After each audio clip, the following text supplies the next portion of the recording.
రై రై రా రా ఈ సాంగ్ ఒక ఆల్మోస్ట్ 10 టైమ్స్ కంటే ఎక్కువ విన్నా.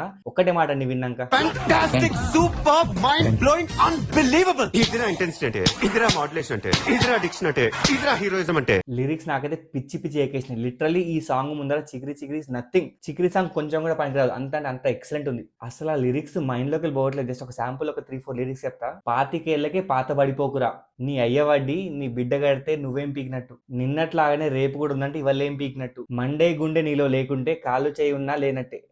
ఎక్సలెంట్, అసలు ఎక్సలెంట్ లిరిక్స్, మామూలు లిరిక్స్ కాదు అసలు ఇవి. ఫస్ట్ ఆఫ్ ఆల్ ఈ సాంగ్ ఇంత బాగా రావడానికి కారణం లిరిక్స్ అండి. ఈ లిరిక్స్ రాసింది అనంత శ్రీరామ్ గారు. అండ్ ఎంత పొగినా తక్కువే అండి. అంత అంటే అంత బ్యూటిఫుల్, అంత మీనింగ్ఫుల్ లిరిక్స్ ఉన్నాయి. అండ్ ఈ సాంగ్ పాడింది అండ్ కంపోజ్ చేసింది బోత్ ఏఆర్ రెహమాన్ గారు. అసలు ఏం వోకల్స్ అండి అవి, మ్యాజికల్ వోకల్స్. అసలు సాంగ్ మొత్తం చూస్తుంటే రామ్ చరణ్ గ్రేస్ కి, ఆ వైబ్ కి, ఆ డాన్స్ కి ఇట్లా నిమగ్నం అయిపోయి కూర్చున్నాం. ఈ సాంగ్ లో రామ్ చరణ్ గారి మూమెంట్స్, ఆ గ్రేస్, ఆ ఎనర్జీ చూస్తుంటే ఎంత హార్ట్ పెట్టి చేసిరు, ఎంత ఇష్టంతో చేసిరు, ఎంత హార్డ్ వర్కింగ్ గా చేసిరు అని చెప్పి అర్థమవుతుంది. నేను చెప్తున్నా కదా, చాలా హెవీ మూమెంట్స్ ఉన్నాయి. అవిటిని కూడా చాలా సునాయాసంగా చేసేసింది ఆయన. ఏదో ఒక గోడ కడుతున్నట్టు, గులాబీ మొక్క అంటు కడుతున్నట్టు చాలా జాగ్రత్తగా పద్ధతిగా కొట్టాడురా.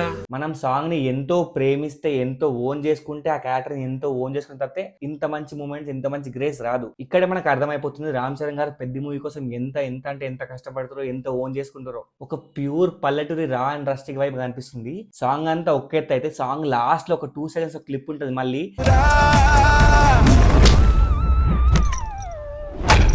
మనకి గ్లిమ్స్ లో ఎలాంటి ఒక స్ట్రోక్ ఇచ్చారో సిక్సర్ అని చెప్పి, నెక్స్ట్ ఇంకో సిక్సర్ కొట్టేసింది. లిటరల్ ఇంకో సిక్సర్. అది మూవీకి హైప్ ఇట్లా అమాంతం లేచిపోతుంది చూడి, సాంగ్ తో వేరే లెవెల్ కి వెళ్ళిపోతుంది. మళ్ళీ ఆ హుక్ స్టెప్ వైరల్ అయిపోతుంది లిటరల్ గా. నాకు తెలిసి సాంగ్ ప్లేస్మెంట్ వచ్చేసి ఆ ఫస్ట్ క్రికెట్ అయింది కదా మనకి గ్లిమ్స్ లో ఇప్పించారు, దాని నెక్స్ట్ దాన్ని గెలిచేసిన వెరీ నెక్స్ట్ సాంగ్ ఇదే ఉండొచ్చేమో. సో ఈ సాంగ్ మోటివేషన్ ఉంది, ఇన్స్పిరేషన్ ఉంది, ప్లస్ ఎనర్జీ కూడా. నాకైతే సాంగ్ పిచ్చి పిచ్చి ఎక్కిస్తుంది. మీరు కూడా వినండి. ఆల్మోస్ట్ 10 టైమ్స్ వింటున్నా. ఇట్లా మెల్లి డ్రగ్స్ లాగా ఎక్కిస్తుంది. అసలు గ్లిమ్స్ వేరే లెవెల్ వర్కౌట్ అయింది, చికిరి వర్కౌట్ అయింది, ఇప్పుడు ఇది వర్కౌట్ అవుతుంది, పోస్టర్స్ వర్కౌట్ అవుతున్నాయి. నాకు తెలిసి పెద్దకి సంబంధించిన ప్రతి ఒక్కటి ఈస్ వర్కింగ్ వెరీ వెల్. అసలు April 30కి రావాలి కానీ కుంభస్థలాన్ని బద్దలు కొడతారు Ram Charan. After 2 back-to-back disasters like game changer and Acharya, ఈ మూవీ ఆయనకి బ్లాక్ బస్టర్ హిట్ అయిపోతుంది, రంగస్థలం లెవెల్లో హిట్ అవుతుంది.